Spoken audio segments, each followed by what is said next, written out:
Olá, e aí? Pronto para mais uma história perdida? O caso que se segue é uma polêmica que abalou o Brasil e o mundo. Uma clínica de aborto que funcionava naquele local entre 1989 e 2007, ou seja, quase 20 anos.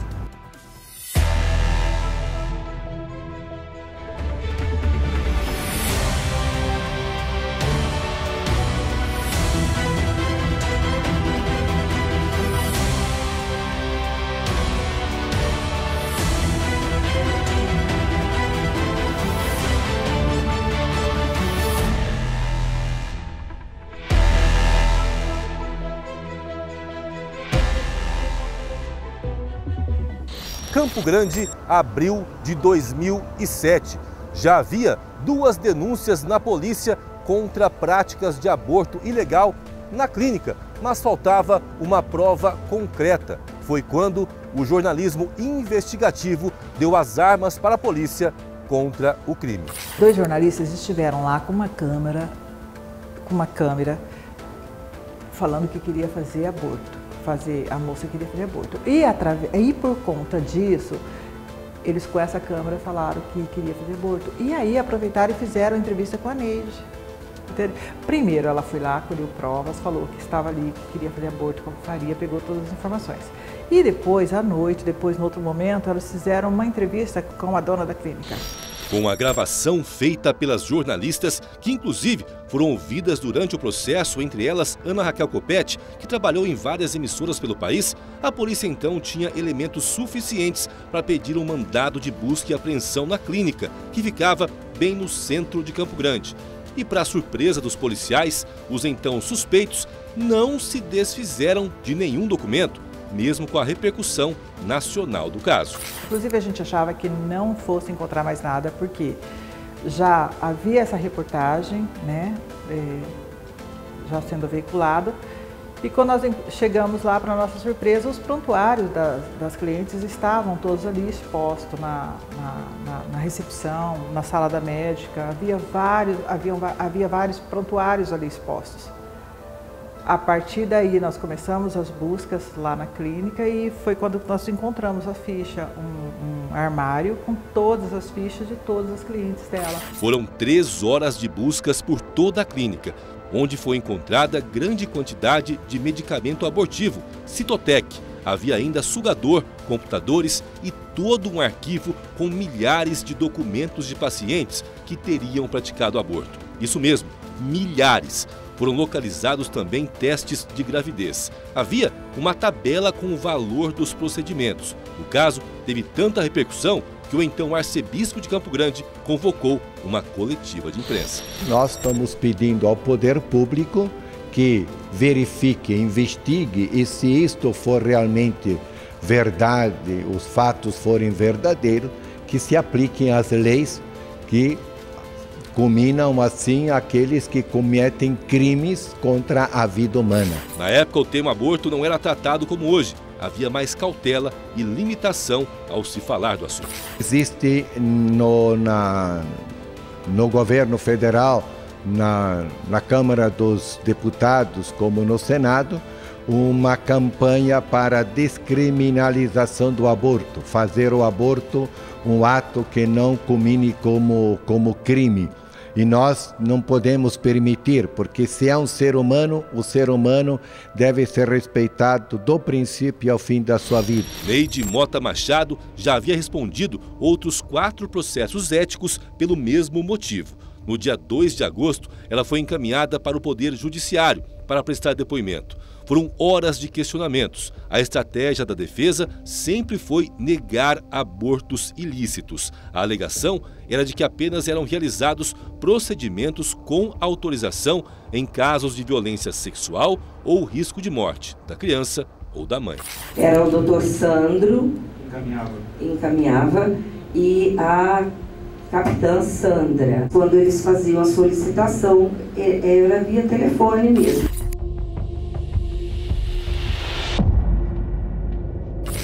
Nascer e morrer, a ordem natural da vida, mas não era o que acontecia ali.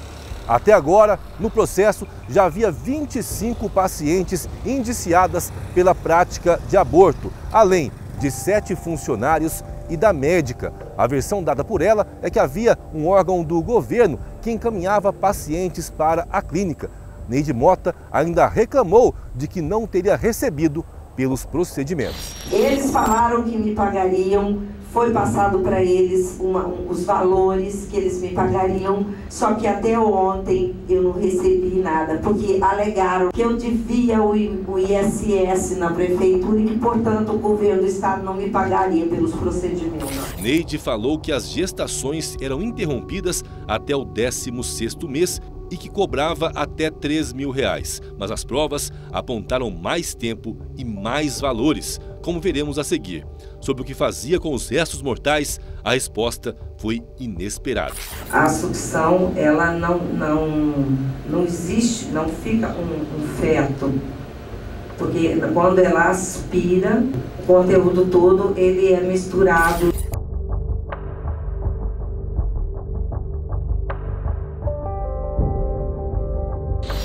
Mas, em tantos anos, será que eram apenas 25 mulheres que realizaram aborto na clínica? Eu sei que eu sou linda.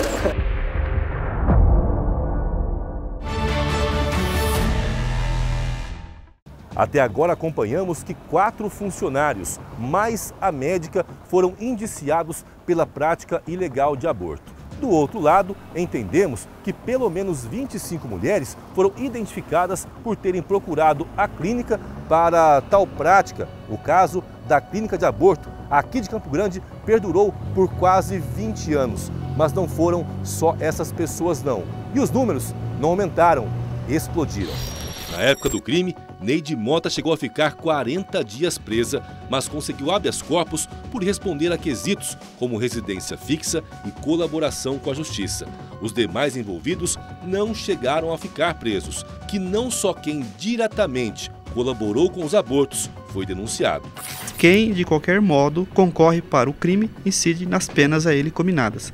Então, por exemplo, a pessoa que o amante que pagou o aborto, é possível ele ser processado e ir a tribunal do júri. Apesar da alegação da defesa de que havia apenas abortos ilegais, a investigação apontou o contrário. Não era dentro da legalidade. O aborto é crime no Brasil. Então, aquelas mulheres que procuravam aquela clínica realmente para realizar esse procedimento de aborto, era feita uma triagem ali com essas mulheres.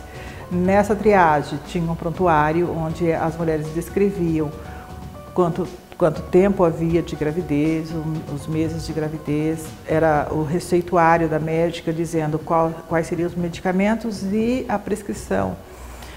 O que a polícia fez então? A polícia, de posse desse prontuário, de posse de todas aquelas informações e mais o exame de ultrassonografia provando que havia um bebê, havia um feto.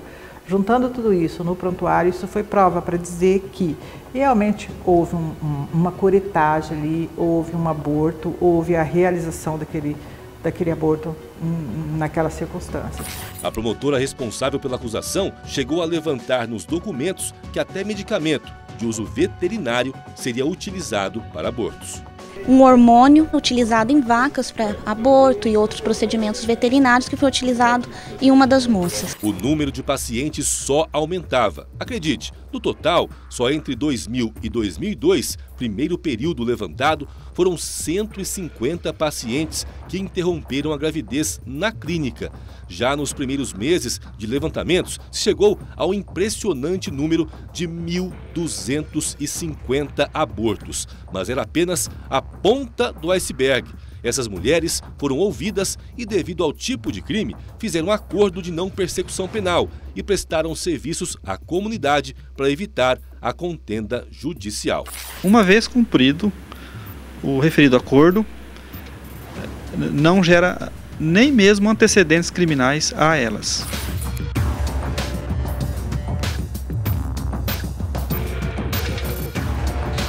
Até então, a médica respondia ao processo em liberdade. Quando foi até a delegacia, ela foi irônica com os jornalistas. Eu sei que eu sou linda. Com o decorrer do processo, a máscara foi caindo. Inclusive, foi encontrada uma tabela com preços de procedimentos. A tabela tinha 3 classificações: o preço normal, o das pessoas encaminhadas e a tarifa social. Os valores também variavam conforme o tempo de gestação. Até 12 semanas, R$ 3.500 o preço cheio, autorizado com desconto R$ 2.500 e tabela social R$ 1.800. A partir de 25 semanas, ou seja, 6 meses, o preço subia para R$ 20.000 normal, R$ 12.000 com autorização de desconto e R$ 8.000 na tabela social. Para fazer a atualização dos valores, procurei a calculadora do Banco Central do Brasil. Os preços, que em 2007 variavam de R$ 1.800 a R$ 20.000, atualizados no valor de hoje, passam para entre R$ 5.600 até o valor máximo de R$ 62.500 pela prática de aborto. Mas qual seria o total de procedimentos? Que fim teve Neide Mota?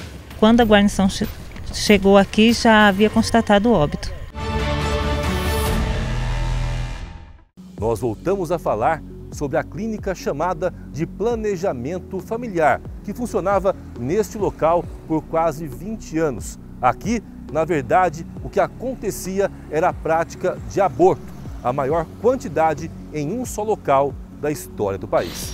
Mas quantos seriam os procedimentos nesse intervalo de tempo? Com base no levantamento feito a partir das fichas de pacientes encontradas no local, pasme, foram constatados 10.000 abortos, todos ilegais. A médica teria recebido pelos procedimentos um montante de R$ 9 milhões no total.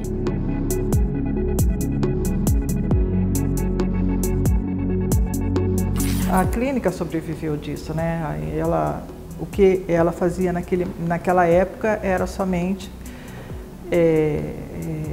o trabalho feito ali pelaquela clínica. A delegada ainda revelou que, apesar de Neide Mota ter negado os crimes, havia provas contundentes. O que nós tínhamos ali? Toda a comprovação. Nós tínhamos a ficha, nós tínhamos o exame de ultrassonografia dizendo que estava ali o bebê, nós tínhamos ali um prontuário dizendo os nomes dos medicamentos e o que foi feito. Isso era de prova, a prova. A investigação durou 3 anos para se ouvir tantas mulheres. O que chamou a atenção da delegada foi que todas confessaram os abortos. A princípio, assim, o que me deixou surpresa foi quando eu comecei a chamar as primeiras mulheres. Inclusive, as primeiras eram de crimes que já haviam sido prescritos, inclusive, né? Era lá de 89. Então, o que eu fiz? Vamos chamar as primeiras. Eu até acreditava que elas fossem negar, mas elas não negavam. O que elas me trouxeram foi a forma fria como a médica tratava elas, né? A forma como foi, elas contavam muito questões familiares, motivos que levaram elas a fazerem esse aborto e mais ainda, a forma como foram tratadas na clínica. E mais, havia suspeita de que possam ter havido cobranças mesmo sem a realização do procedimento de aborto. Uma das primeiras, inclusive, que ela alegava que ela não tinha dúvida se realmente estava grávida. Então a médica falou, nós vamos fazer o exame e depois, quando ela acordou, ela viu que havia muito pouco sangramento, não tinha sangramento, ela não tinha sintomas de que fosse feita alguma coisa e foi cobrado. Outra que foi levado lá pelo namorado, que era um médico, e foi a mesma coisa, que vamos fazer o exame e depois desse exame, ela relatou que realmente foi feito um aborto ali. Então, assim, o que eu vi, teve uma questão social ali, a gente não via a clínica fazendo uma questão, né, do social. A gente via ali uma clínica que estava ali realmente para atender essas mulheres em situação de aborto. E o que essas mulheres relatavam para a gente é como elas estavam sendo tratadas ali. Regina Márcia Rodrigues lembra como as mulheres eram recebidas na clínica.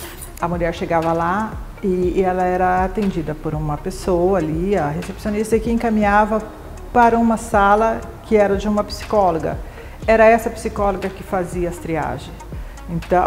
Então, o que acontecia? Eram feitas as triagens ali, nome, endereço, o motivo, quantos meses de gravidez, possível nome do pai. E com essa triagem era feito ali aqueles levantamentos e a pessoa dizia, né? Inclusive a forma de pagamento.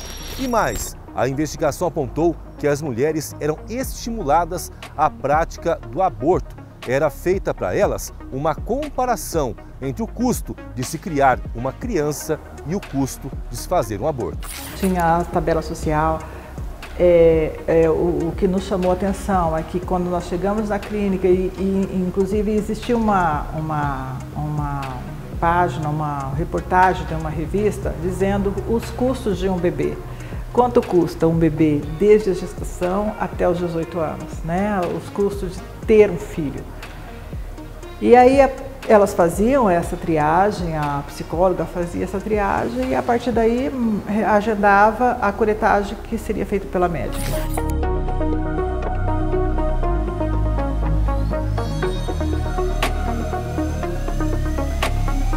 Já que você veio aqui e não tem condições de criar essa criança, faça, né? Não havia ali um apelo ou uma alternativa. O prédio hoje está abandonado. Ali eram atendidas pessoas de todas as classes sociais. E mais, hoje quando uma mulher quer praticar um aborto, ela passa por um processo que envolve o entendimento de todas as circunstâncias. E se mesmo assim quiser, é orientada a fazer o parto e encaminhar a criança à adoção. Após 3 anos ouvindo aquelas mulheres, a delegada acredita que se tivessem essa orientação, mesmo assim praticariam os abortos. Quando elas chegavam ali, elas chegavam decididas a interromper a gravidez. Elas já tinham consciência de que ela não queria ter aquela criança, por motivos aí, N motivos que a gente pode citar, mas elas já chegavam ali decidida, eu não quero, ou seja, ela procurava justamente aquela clínica para já realizar o aborto. E ali fazendo aquela triagem, fazendo aquele, como eu falei, ali tinha uma psicóloga, mas para dar um encaminhamento e para dizer como é que seria feito o aborto. O processo correu e 2 anos depois, um final trágico. Após ser cassada pelo Conselho de Medicina em julho de 2009, Neide Mota foi encontrada morta. Era novembro do mesmo ano.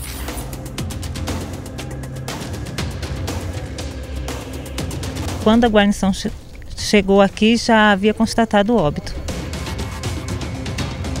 Há indícios que foi um suicídio, mas somente poderemos comprovar após as investigações. O corpo da mulher foi encontrado dentro do carro, nesta propriedade, na região da Chácara dos Poderes, em Campo Grande. Como o caso teve muita repercussão na época, foi ventilado que ela poderia ter sido assassinada como queima de arquivo, já que sabia de pessoas consideradas poderosas que foram clientes da clínica. No entanto, o caso foi tratado como suicídio.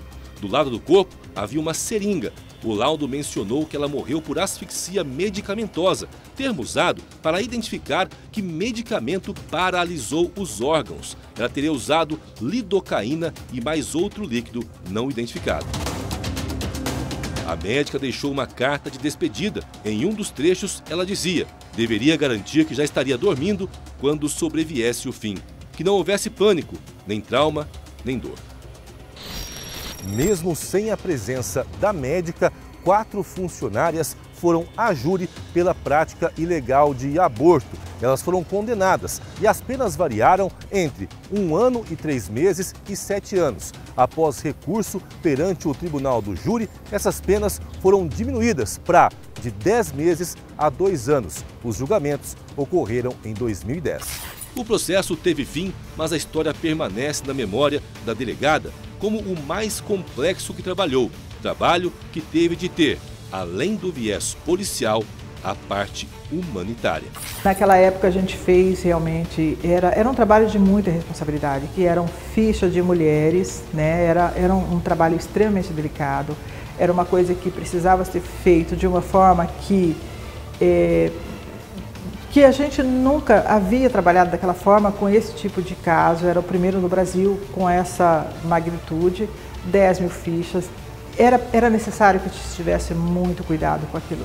Então o que nós fizemos? Montamos uma equipe e trabalhamos ali, relacionando todas aquelas fichas, com o cuidado de que não vazasse nenhuma informação, com o sigilo necessário que era preciso ter naqueles momentos, afinal de contas essas mulheres estavam aí, né?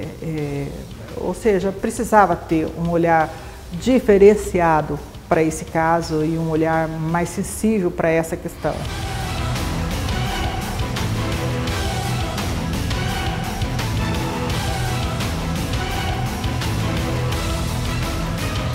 Neste caso, assim como em outros, temos de ter a consciência de que a fé movimenta o mundo. É preciso ter esperança em dias melhores. E assim encerramos mais um programa Histórias Perdidas. Se você tem uma dúvida ou sugestão, entre em contato com o nosso WhatsApp.